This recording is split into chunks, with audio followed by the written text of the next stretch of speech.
नमस्कार, मैं हूं रूपचंद्र झा और आप देख रहे हैं रूपचंद्र झा कन्हई यूट्यूब चैनल। हम इस चैनल के माध्यम से आपकी मांगों को राज्य व केंद्र सरकार के समक्ष संविदा कर्मी के उत्तम भविष्य हेतु गंभीरता से उठाते हैं। साथ ही इसमें रोजगार से जुड़ी हुई तमाम गतिविधियों पर प्रकाश डाला जाता है। तो चलिए वीडियो को शुरू करते हैं। आज की ये वीडियो कुल मिलाकर माननीय विधायक पालीगंज के संदीप सौरभ जी के द्वारा जो सदन के भीतर तारांकित प्रश्न पूछा गया था, उस बैठक के बारे में एक पत्र में जो बात कही गई है उसी के संदर्भ में, उसी के इर्द गिर्द ये वीडियो रहेगा। लेकिन उससे पहले जान लेते हैं कि मेरे द्वारा 11 मार्च 2022 को जो एक खबर आप लोगों के बीच सार्वजनिक की गई थी, बताई गई थी, उस खबर का क्या हुआ। कुल मिलाकर 11 मार्च 2022 ईस्वी की ये बात है और उस दिन मैंने आप लोगों से कुछ कहा था। देखिए 11 मार्च 2022 की ये बात है और उस दिन मैंने आप लोगों से कहा था कि 12/3/2022 यानी कि उसके एक दिन के फौरन बाद मुख्यमंत्री जी से मिलने का कार्यक्रम आयोजित किया जा रहा है। यहाँ देखिए मुख्यमंत्री जी से मिलने के लिए किसकी अगुवाई में, तो जिला अध्यक्ष महोदय की अगुवाई में। यहाँ देखिए जिला अध्यक्ष महोदय की अगुवाई में सांख्यिकी स्वयंसेवकों के एक शिष्टमंडल द्वारा योजना बनाई जा रही है। तो इसी योजना पर काम करते हुए पटना जिला अध्यक्ष के द्वारा मुख्यमंत्री महोदय से भेंट की गई थी और वहां पर सकारात्मक बातचीत हुई। मुख्यमंत्री जी अच्छे मूड में दिखे। इस खबर के अलावे और भी एक खबर है। दिनांक 15/3/2022 मतलब 15 मार्च 2022 को योजना विकास विभाग के मंत्री विजेंद्र प्रसाद जी के कार्यालय जाकर, उनके आवास पे जाकर कुछ साथियों की भेंट हुई थी। सुपौल से खबर देते हुए एक साथी के द्वारा बताया गया कि मंत्री जी ने भी एएसबी के मुद्दे पर काम करने के लिए हामी भरी है और उन्होंने कहा है कि जल्द ही माननीय मुख्यमंत्री जी से मिलकर इस समस्या का समाधान निकाला जाएगा। इसके अलावा होली मिलन समारोह के दौरान पूर्व केंद्रीय मंत्री और वर्तमान में बिहार कैबिनेट में शामिल कैबिनेट मंत्री सर सैयद शाहनवाज हुसैन जी के द्वारा भी एएसबी का काम होने की बात कही गई है। तो कुल मिलाकर मुख्यमंत्री जी, योजना विकास विभाग के मंत्री जी और शाहनवाज हुसैन जी, इन तीनों के द्वारा एएसबी के पक्ष में सकारात्मक संदेश भेजा गया है। तो देखते हैं कि इस सकारात्मक संदेश का क्या परिणाम निकलता है। लेकिन धन्यवाद के पात्र वे सभी साथी हैं जिन्होंने मुख्यमंत्री, इसके अलावा योजना विकास मंत्री और शाहनवाज हुसैन आदि लोगों से मिलकर एएसबी की समस्याओं से उन्हें अवगत कराया और उसके अलावा उन्होंने हम लोगों की मांगों को उनके माध्यम से सरकार तक पहुंचाकर काम करवाने के लिए गुहार लगाए। ये लोग खुल के सामने ना आकर उन्होंने संघ के लिए इतना बड़ा काम किया है। इसके लिए मान्यता प्राप्त सांख्यिकी स्वयंसेवक संघ सदा उनका आभारी रहेगा, सदा उनका ऋणी रहेगा। अब चलिए इस वीडियो की जो मुख्य बिंदु है उस पर बात करते हैं। ये आप देख रहे हैं कि एक पत्र की तरह ही है और ये सदन के भीतर जो कार्रवाई होती है उस संदर्भ का ये वाक्यांश है, जिसमें आप सबसे दाईं ओर देखेंगे कि एक कॉलम बना हुआ है जिसमें 13, 14 और 15 लिखा हुआ है, जिसमें 15वां नंबर जो है और उससे ऊपर यानी कि 14वां नंबर हम लोगों से संबंध रखता है। क्यों संबंध रखता है? क्योंकि यहाँ पर देखा जाए, यहाँ पर मान्यता सांख्यिकी स्वयंसेवक का पुनः बहाल करने के संबंध में ये क्या किसको कहा गया है, तो अर्थ एवं सांख्यिकी निदेशालय बिहार पटना के प्राप्ति शाखा में 2 मार्च को, यहाँ पर देखिए कब दिया गया है, तो 2 मार्च को दिया गया। और किनके द्वारा दिया गया, तो किनके द्वारा दिया गया, तो देखिए श्री संदीप सौरभ, यहाँ पर क्या लिखा हुआ है, श्री संदीप सौरभ माननीय सदस्य विधानसभा। और इनके द्वारा जो तारांकित प्रश्न है वो तारांकित प्रश्न संख्या कितनी है, तो वो प्रश्न संख्या, ऑनलाइन प्रश्न संख्या 1098 है। यहाँ पर देखिए ये 1098 है। और किस दिनांक को ये प्रश्न किया गया था, तो 3 मार्च 2022 को यह प्रश्न किया गया था। और इस प्रश्न के आलोक में एक बैठक की तिथि भी घोषित की गई है। यहाँ पर देखिए 25 मार्च 2022 को इस बैठक की तिथि घोषित की गई है। लेकिन सबसे लास्ट में जो उत्तर आना चाहिए था वो क्वेश्चन मार्क, ये खाली है। यहाँ देखिए, यहाँ पर क्या है, तो ये खाली है। तो इसी में जो जवाब आना है वो 25 मार्च 2022 को यही जवाब आएगा।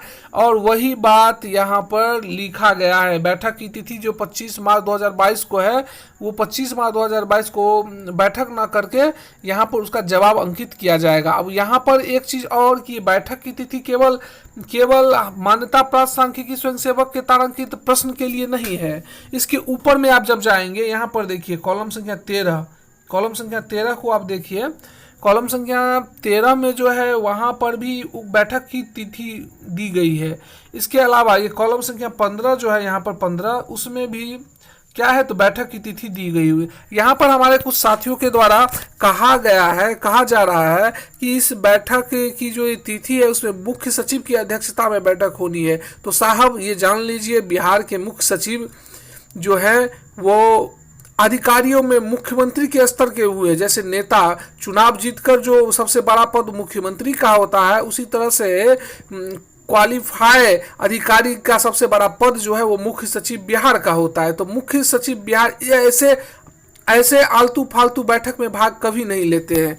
और अगर वैसे इस तरह से बैठक में भाग लेने लगे तो सदन के भीतर जितना तारांकित प्रश्न होता है उस सभी प्रश्न के जवाब में बैठक की तिथि आयोजित की जाती है। और सब बैठक में यदि मुख्य सचिव बिहार भाग लेने लगे तो बिहार का सारा कामकाज ठप हो जाएगा। क्योंकि अब यहीं पर देखा जाए कि हम लोगों का जो मामला है, जिसका ऑनलाइन प्रश्न पत्र जो संख्या है वो देखिए 1098। इसका मतलब है इससे पूर्व 1097 प्रश्न पूछे जा चुके हैं। हम लोग का यदि 1098वां ऑनलाइन प्रश्न संख्या है तो इसका मतलब ऑनलाइन संख्या 1097 लिया जा चुका है। और 1097 सभी प्रश्न में जो है एक बैठक की तिथि निर्धारित होती है, जिसमें देखिए ऊपर में भी बैठक की तिथि है, हम लोग के मैटर में भी है और हम लोग से नीचे वाले मैटर में भी है। उसी तरह से सभी मैटर में क्या होता है, तो प्रश्न जो है प्रश्न का जवाब देने के लिए एक बैठक आयोजित की जाती है। और उस बैठक का यही है कि उस दिन किसी भी हाल में जवाब दे देना है। तो हम लोगों के मैटर में भी 25 मार्च 2022 को जवाब आएगा। इसके लिए ये बैठक की तिथि है, ना कि मुख्य सचिव की अध्यक्षता में एक बैठक की जाएगी। इसके लिए ये भ्रम है और बिल्कुल झूठी ये खबर है। तो जो भी लोग इस वीडियो को देख रहे हैं वो एकदम से क्लियर हो जाएं। ये जो बैठक की तिथि का वर्णन यहाँ पर किया गया है वो केवल हमारे मामले में नहीं किया गया, अपितु हमसे ऊपर भी है, हमसे नीचे भी है, और सभी लोगों के सदन से के संबंधित प्रश्नों का जो उत्तर दिया जाता है उस सब में बैठक की तिथि लिखी हुई होती है। तो क्या सब में मुख्य सचिव बिहार बैठक में भाग लेने के लिए जाते हैं? एक और बात जो मुख्य बात है उस पर भी ध्यान देने की आवश्यकता है।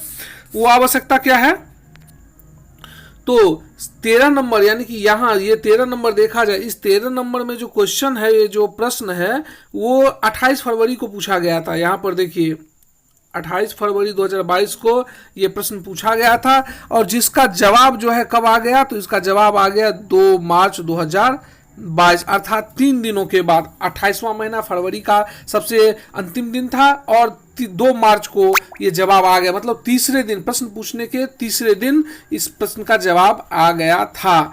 जबकि हम लोगों का प्रश्न जो है वो कब पूछा गया था, 3 मार्च 2022 को। लेकिन 3 मार्च के बाद ये बैठक रद्द रखी गई है, तो 25 मार्च, इसका मतलब क्या हुआ, तो 22 दिन के बाद।